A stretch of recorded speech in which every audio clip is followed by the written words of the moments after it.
Remue-ménage.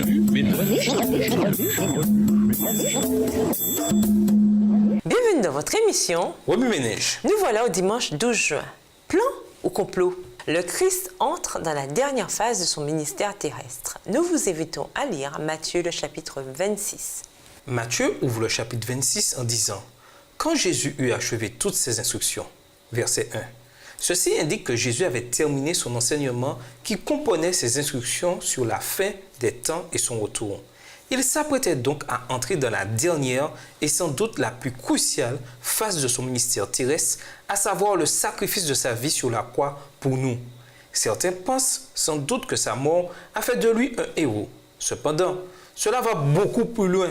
Sa mort a anéanti la puissance du mal sur les êtres humains et détruit le mal lui-même. Hébreux 2, les versets 14 et 15. Plan ou complot? Lisons Matthieu 26, les versets 1 à 5. Matthieu 26, les versets 1 à 5. Lorsque Jésus eut achevé tous ses discours, il dit à ses disciples, « Vous savez que la Pâque a lieu dans 2 jours et que le Fils de l'homme sera livré pour être crucifié. » Alors les principaux sacrificateurs et les anciens du peuple se réunirent dans la cour du souverain sacrificateur appelé Caïphe. Et ils délibérèrent sur les moyens d'arrêter Jésus par ruse et de le faire mourir. Mais ils dirent que ce ne soit pas pendant la fête, afin qu'il n'y ait pas de tumulte parmi le peuple. La crucifixion était-elle un plan ou un complot? Le plan du salut implique la mort de Jésus.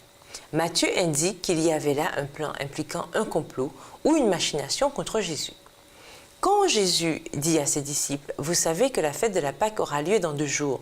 Le Fils de l'homme va être livré pour être cloué sur une croix. » Alors les chefs des prêtres et les anciens du peuple juif se réunirent dans le palais de Caïphe, le grand prêtre. Ils prirent ensemble la décision d'arrêter Jésus en cachette et de le mettre à mort. Matthieu 26, versets 1 à 4. La Pâque célébrait la délivrance du peuple de Dieu de l'esclavage d'Égypte. Pendant des centaines d'années, en effet, les Israélites avaient été les esclaves des Égyptiens. Désespérés, ils avaient été incapables de se sauver eux-mêmes. Alors Dieu intervint en leur faveur en envoyant des plaies sur les Égyptiens.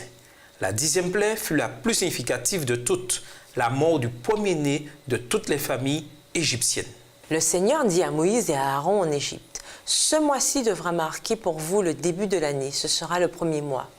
Allez dire à toute la communauté d'Israël, le 10e jour de ce mois, procurez-vous un agneau ou un chevreau par famille ou par maison. Si une famille est trop petite pour consommer toute une bête, on s'entendra avec une famille voisine, selon le nombre de personnes qu'elle compte. Puis on choisira la bête d'après ce que chacun peut manger. L'agneau ou le chevreau qu'on prendra sera un mâle d'1 an sans défaut.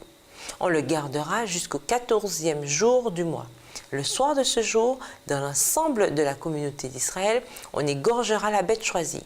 On prendra de son sang pour en mettre sur les 2 montants et sur la poutre supérieure de la porte d'entrée dans chaque maison où l'un de ces animaux sera mangé. On retirera cette viande, puis, pendant la nuit, on la mangera avec des pains sans levain et des herbes amères.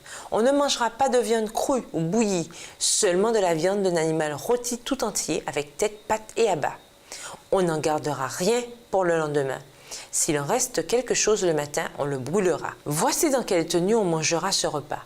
Les vêtements serrés à la ceinture, les sandales aux pieds et le bâton à la main. On mangera rapidement. Telle sera la Pâque, célébrée par moi le Seigneur. Pendant cette nuit, je passerai à travers l'Égypte et je ferai mourir tous les premiers-nés du pays, ceux des hommes comme ceux des bêtes. J'exécuterai ainsi ma sentence contre les dieux de l'Égypte, moi qui suis le Seigneur. Mais sur les maisons où vous vous tiendrez, le sang sera pour vous un signe protecteur. Je le verrai et je passerai sans m'arrêter chez vous. Ainsi, vous échapperez au fléau destructeur lorsque je punirai l'Égypte. Exode 12, versets 1 à 13. La soumission de Jésus. Lisons Ésaïe 53, le verset 7. Ésaïe 53, verset 7. Il a été maltraité et opprimé. Il n'a point ouvert la bouche. Semblable à un agneau qu'on mène à la boucherie, à une brebis muette devant ceux qui l'attendent, il n'a point ouvert la bouche. Comme un agneau qu'on mène à l'abattoir, Jésus fut livré par les chefs juifs aux autorités romaines pour être crucifié. Ce fut assurément la partie la plus difficile et douloureuse de son ministère. Cependant, seule sa mort peut nous délivrer de la puissance maléfique de Satan.